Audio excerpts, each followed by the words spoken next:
Hi అండి అందరికీ welcome back to Hasini Reddy kitchen. ఈరోజు మన కిచెన్లో మామిడికాయల సీజన్ వచ్చేసింది కాబట్టి పండగలకైనా లేదంటే ఇంట్లో ఏదైనా స్పెషల్గా చేసుకున్నా కూడా ఇలా మామిడికాయ పులిహోరనే చేసుకోవాలనిపిస్తుంది కదా.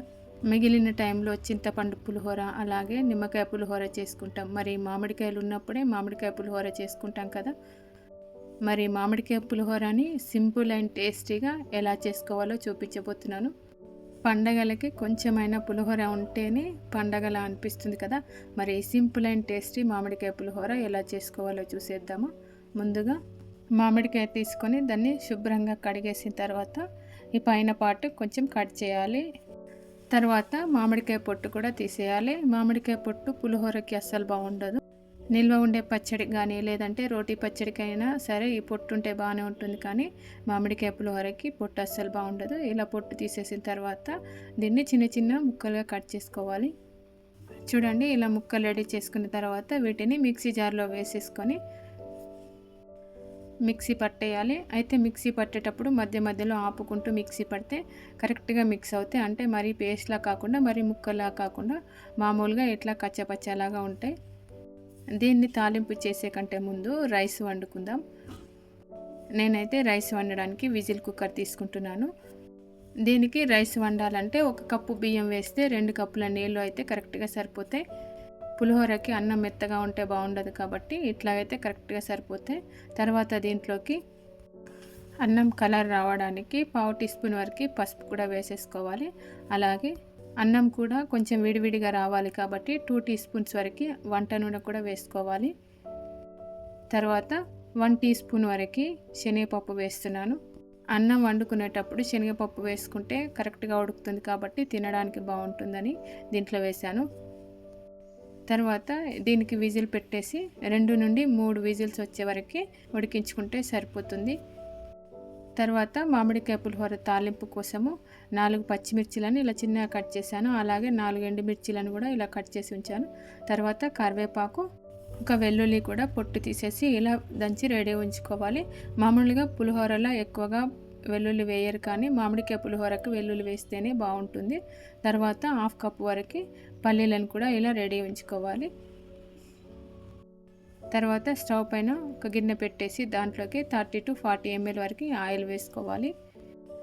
ఆయిల్ నచ్చితే కొంచెం ఎక్కువ తక్కువ కూడా చేసేసుకోవచ్చు. నేనైతే 30 to 40 ml వరకే వేశాను. నూనె వేడైన తర్వాత 1/2 టీ స్పూన్ ఆవాలు అలాగే 1/2 టీ స్పూన్ జీలకర్ర కూడా వేసేస్తున్నాను. ఇవి కొంచెం చిటపట అన్న తర్వాత పచ్చిమిర్చిలు అలాగే ఎండుమిర్చి కూడా ఇప్పుడే వేసేసుకోవాలి. ఇవి లైట్గా ఇలా వేయించుకున్న తర్వాత పల్లీలను కూడా వేసేసుకోవాలి. పల్లీలను గంటతో అటు ఇటు అనుకుంటూ చిటపట అనేంత వరకు వేయించుకోవాలి. తర్వాత కరివేపాకును కూడా వేసేసుకోవాలి. పులిహోరకి కొంచెం కరివేపాకు ఎక్కువ వేసుకుంటే బాగుంటుంది. తర్వాత వెల్లుల్లి ముద్ద కూడా వేసేస్తున్నాను. వెల్లుల్లి కూడా ఇలా లైట్గా వేయించుకోవాలి. వెల్లుల్లి నచ్చకపోతే స్కిప్ చేయొచ్చు. తర్వాత 1/2 టీ స్పూన్ వరకు ఇంగువ కూడా వేస్తున్నాను. ఇంగువ వేయడం వల్ల పులిహోర ఫ్లేవర్ కానీ టేస్ట్ కానీ చాలా బాగుంటాయి. చివరగా ఇప్పుడు పసుపు కూడా వేసేస్తున్నాను. ఆల్రెడీ అన్నంలో కొంచెం పసుపు వేసాం కాబట్టి కొంచెం ఇప్పుడు పసుపు తక్కువగానే వేసేసుకోవాలి. ఇవన్నీ కూడా మంచిగా ఫ్రై అయిన తర్వాత ముందుగా మిక్సీ పట్టేసి రెడీ ఉంచిన మామిడికాయ పేస్ట్ని కూడా దీంట్లో వేసేయాలి. తర్వాత దీనికి తగ్గట్టుగా ఉప్పు కూడా వేసేసుకొని ఇదంతా కూడా మంచిగా కలపాలి. ఇప్పుడు స్టవ్ని సిమ్లో ఉంచేసి ఇదంతా కూడా మెల్లగా కలుపుకుంటూ నూనె సపరేట్ అయ్యేంత వరకు కూడా వేయించుకోవాలి. ఇట్లా దీన్ని నూనె సపరేట్ అయ్యేంత వరకు కూడా వేయించుకోవడం వల్ల ఒకవేళ మిగిలిపోయినా లేదంటే ఎక్కువ చేసుకున్నా కూడా మిగిలిన తర్వాత దాన్ని బాటిల్లో స్టోర్ చేసి పెట్టుకొని మళ్ళీ ఎప్పటికప్పుడు వేడివేడి అన్నంలో కలుపుకొని తిన్నా కూడా చాలా బాగుంటుంది పులిహోర లాగానే.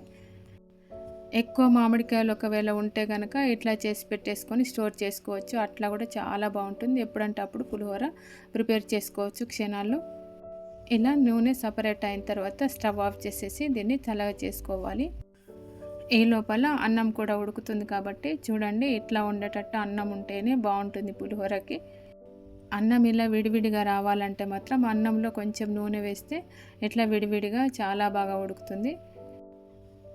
అన్నము అంటుకోకుండా ఉంటుంది కాబట్టి ఇట్లా వండుకొని ఒక పెద్ద వెడల్పుగా ఉన్న పాత్రలోకి దీన్ని వేసేయాలి. ఈ అన్నంను అటు ఇటు అనుకుంటూ కొంచెం చల్లగా కానివ్వాలి. అట్లీస్ట్ 50% అయినా కూడా చల్లగా చేసేయాలి అన్నాన్ని. పులిహోరకి అన్నం కొంచెం చల్లగా ఉన్నప్పుడు కలిపితేనే బాగుంటుంది. తర్వాత ముందుగా ప్రిపేర్ చేసిన మామిడికాయ పులిహోరని దీంట్లోకి కలిపేయాలి. అయితే మొత్తం ఒకేసారి కాకుండా ఇలా కొంచెం వేసేసిన తర్వాత మళ్ళీ అన్నం కలిపేసిన తర్వాత తక్కువ అనిపిస్తే అప్పుడు ఇంకా కొంచెం వేసుకోవచ్చు. అన్నం మొత్తం ఇలా కలిపేసిన తర్వాత ఒకవేళ ఇంకా పులిహోర తగ్గినట్టుగా అనిపిస్తే ఇప్పుడు కొంచెం ఇంకా కలపవచ్చు. అలాగే ఉప్పు కూడా తగ్గినట్టుగా అనిపిస్తే ఉప్పు కూడా వేసుకుంటే బాగుంటుంది.